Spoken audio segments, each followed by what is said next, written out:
lang kay kene ng pan ng chelo ji mene punang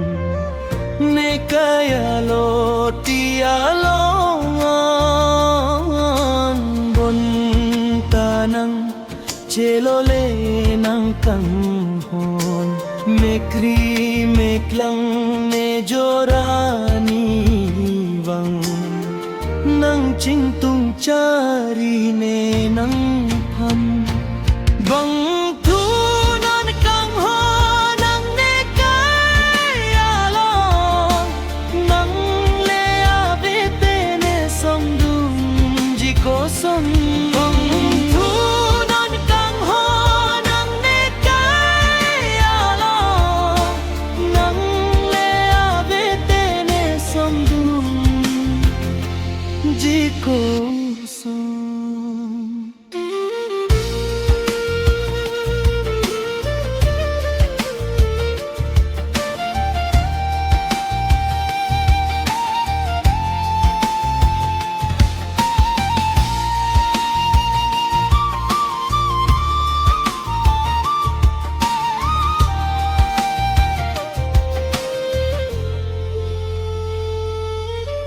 Kloli na ning ning ve nang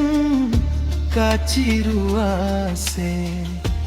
arjulong lok penne sing karong ave kloklara ning ve nakang ne kase arjulong lok penne sing ve karong koane ranang mapanchoning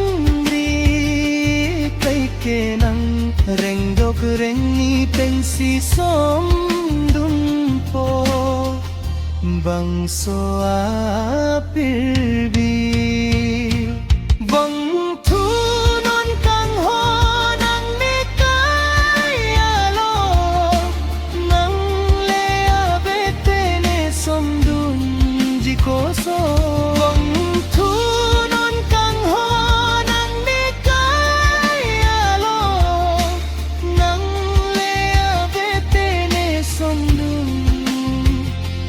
ji ko som.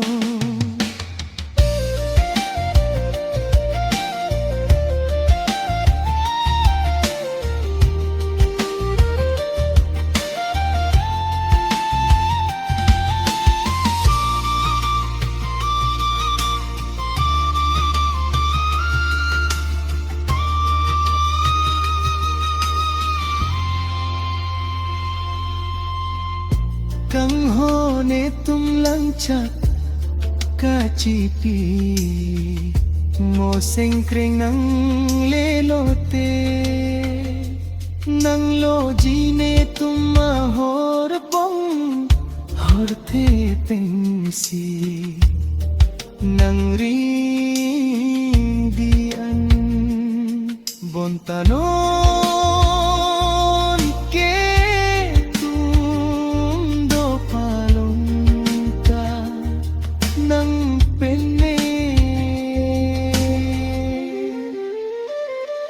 vâng